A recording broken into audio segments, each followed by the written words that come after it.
আফরানের সেদিকে কোনো প্রকার হেলদুল নেই, উল্টো তৃণাকে এই অবস্থায় দুহাত উল্টে কোলে তুলে নিয়ে খাটের উপর ঠাস করে ফেলে দেয়। তারপর পরনের বেল্ট খুলে নিচে ফেলে দিল। এমনভাবে ফেলতে পারলেন ভাইয়া? খুব ব্যথা পেয়েছি তো আমি। এমন করছেন কেন বলুন না, কিছু তো বলুন ভাইজা, আমার আর্তনাদ কি আপনাকে আজ ছুঁতে পারবে না? কেন এতটা নির্দয় হচ্ছেন?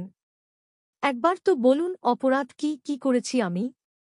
আফরান আবারও ডেভিল হেসে শার্টের বোতাম খুলতে খুলতে বলল, যেই না বয়স হয়েছে অমনি শরীরের গরম রক্তে শারীরিক চাহিদাটাও বেড়ে গিয়েছে, হতেই পারে এই বয়সে। কিন্তু তোকে বিয়ে করেছি কি ঢং করতে? বিয়ের পরেও অন্য ছেলের সাথে রাত কাটানোর জন্য? এত সাহস বেড়ে গেছে যে আফরান নামটাকে কে মাথা থেকে ঝেড়ে দিয়ে অন্য কারো সাথে মেলামেশা করছিস? সাহস কি করে হয় তোর আমার পার্সোনাল বডি নোংরা করার? কি সব বলছেন ভাইয়া? আমি কিছু করিনি, সত্যি বলছি। আফরান শার্ট খুলে ছুঁড়ে ফেলে দিয়ে তৃণার উপর ঝাঁপিয়ে পড়ে। ভাইয়া কি কর? কথা শেষ হওয়ার আগেই তৃণার ঠোঁট জোড়া নিজের দখলে নিয়ে নেয় আফরান। তৃণার হাত বাঁধা, নিজেকে ছাড়ানোর মতো কোনো উপায় পেল না। আজ আফরানকে নট্রুদের কাতারে দাঁড় করাতে ইচ্ছে হচ্ছে।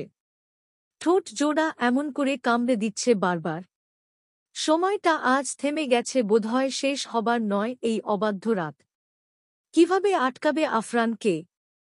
সে সুযোগটুকুও কেড়ে নিয়েছে আফরান। কখন থেকে উষ্ঠাদ্বয় নিজের মতো কামড়ে যাচ্ছে, ছাড়ার নাম গন্ধ নেই, তবে মাঝে মাঝে যে খুব জোরে কামড়গুলো দিচ্ছে এতটাই বিষাক্তময় লাগছে যেন এক্ষুনি দমটা বেরিয়ে যাবে। এত ক্ষোভ কিসের ওনার আমার উপর? কি করেছি আমি? প্রায় অনেকক্ষণ পর ঠোঁট ছেড়ে গলায় মুখ ডুবায় আফরান। তৃণা চেয়েও কিছুই করতে পারছে না। আফরান পরপর তৃণার গলায় ঘাড়ে পেটে কামড় বসায়, স্বাভাবিকভাবে নয়, প্রতিটা কামড়ের জায়গাগুলোতে সঙ্গে সঙ্গে নীলচে আকার ধারণ করছে নিশ্চিত। বেশ কিছুক্ষণ পর স্পর্শকাতর স্থানগুলোতেও আফরানের বেসামাল হাত চলে যায়, মত্ত হয় নির্লিপ্ত পাষণ্ডময় অস্বাভাবিকভাবে তৃণাকে উপভোগ করায়। তৃণা কি এর পরেও আফরানের সাথে থাকবে, নাকি নিজেকেই শেষ করে দেবে বাধ্য হয়ে? তৃণা ব্যথায় একটু পরপর কোকিয়ে উঠছে। আফরানের তাতে কিছু যায় আসে না, সে মত্ত হয়ে আছে তৃণাকে শাস্তি দেয়ার পরম নেশায়। কিন্তু এমনভাবে তো সে তার তৃণাকে উপভোগ করতে চায়নি সুন্দরভাবে, শুধু একটু বাঁচতে চেয়েছে তৃণাকে নিয়ে, সেটা তো তৃণা দিতে পারল না। বারবার কিছু না কিছু করবেই, কিন্তু আজ যেটা করেছে সেটার মূল্য অবশ্যই তৃণাকে দিতেই হবে। কাকে এনেছে সে রাতের বেলা এই বাড়িতে? ওই পারফিউমের ঘ্রাণটা কার শরীরের থেকে লাগিয়েছে নিজের শরীরে? আমার তো এমন স্মেলের কোনো পারফিউম নেই, তবে কি এটা প্রমাণিত হওয়ার জন্য যথেষ্ট নয়? অবশ্যই কাউকে এনেছিল, কই সন্ধ্যা রাতে তো এমন সন্দেহ বচন কোনো কিছু পায়নি সে। প্রায় 1 ঘণ্টা পর যখন বুঝতে পারে তৃণা সবটা আর নিতে পারবে না, প্রায় জ্ঞান হারানোর অবস্থা, সেই মুহূর্তে এসে আফরান তৃণার শরীরের উপর থেকে নেমে পাশের বালিশটায় মাথা রেখে চোখ বন্ধ করে দীর্ঘ বিষাদময় শ্বাস ছাড়ে। ইচ্ছে তো এখনো হচ্ছে একবারে মেরে দিবে। যেই শরীরে অন্য পুরুষের ছোঁয়া লেগে থাকবে, ওই নষ্ট শরীর দরকার নেই তার, তবুও শেষ মুহূর্তে নিজের বেহায়া মনের কাছে হার মেনে নিয়ে ছেড়ে দেয়। তারপর উঠে খাট থেকে নেমে সোজা ওয়াশরুমে চলে যায়। তৃণার বেহাল অবস্থা হয়ে গেছে, শরীরে বিন্দু পরিমাণ ও শক্তি নেই, এই বুঝি জ্ঞান হারাবে। নিথর ক্লান্ত শরীরটা বড্ড ব্যথা হয়ে আছে। চোখ বন্ধ করে অনিশ্চিত ভবিষ্যৎ নিয়ে ভাবতে লাগল। আফরান ওয়াশরুম থেকে বের হয়ে এসে ফোনটা হাতে নিয়ে স্ক্রিন অন করে ফ্ল্যাশ জ্বালাবে, ঠিক তখনই তৃণা তার দুর্বল শরীরটাকে নিয়ে মুহূর্তে শোয়া থেকে চট করে উঠে বসে আফরানের দিকে শেষবারের মতো অনুনয়ের চোখে তাকিয়ে মাথাটা দুদিকে নাড়িয়ে কিছু ইশারা করে। এই দৃষ্টির ভাষা বুঝতে আফরানের অসুবিধে হয়নি, তাই ফ্ল্যাশ না জ্বালিয়ে ওর হাতের বাঁধন খুলে দিয়ে ক্ষীণ আওয়াজে বলল, হুম।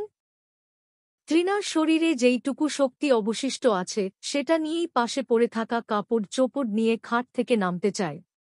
আফরান কোনো কথা না বলে ওকে কোলে তুলে ওয়াশরুমে নামিয়ে দিয়ে আসে। তারপর আর কিছু মনে নেই তৃণার। চোখ খুলে তৃণা নিজেকে আবিষ্কার করল একটা রুমে, শরীরটা ভীষণ ধরে আছে। চারদিকে একবার চোখ ঘুরালো, রুমটা চিনতে তার অসুবিধা হয়নি। উঠে বসতে চাইল কিন্তু শরীরের ব্যথায় অক্ষম হল। তন্মধ্যেই দরজা খোলার আওয়াজ পেয়ে সামনে তাকাল।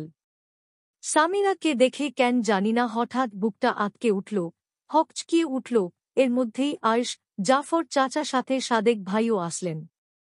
সামিরা আস্তে আস্তে জিজ্ঞেস করল, কোথায় গিয়েছিলি এমন না বলে? যদি কিছু হয়ে যেত।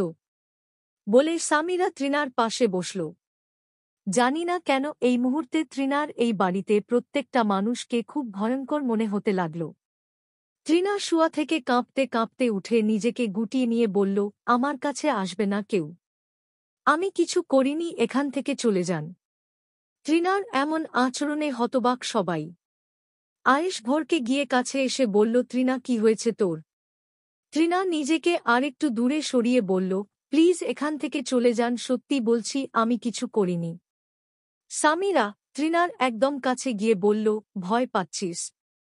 আমি সামিরা, দেখ আমায়, এমন করছিস কেন, কি হয়েছে বল?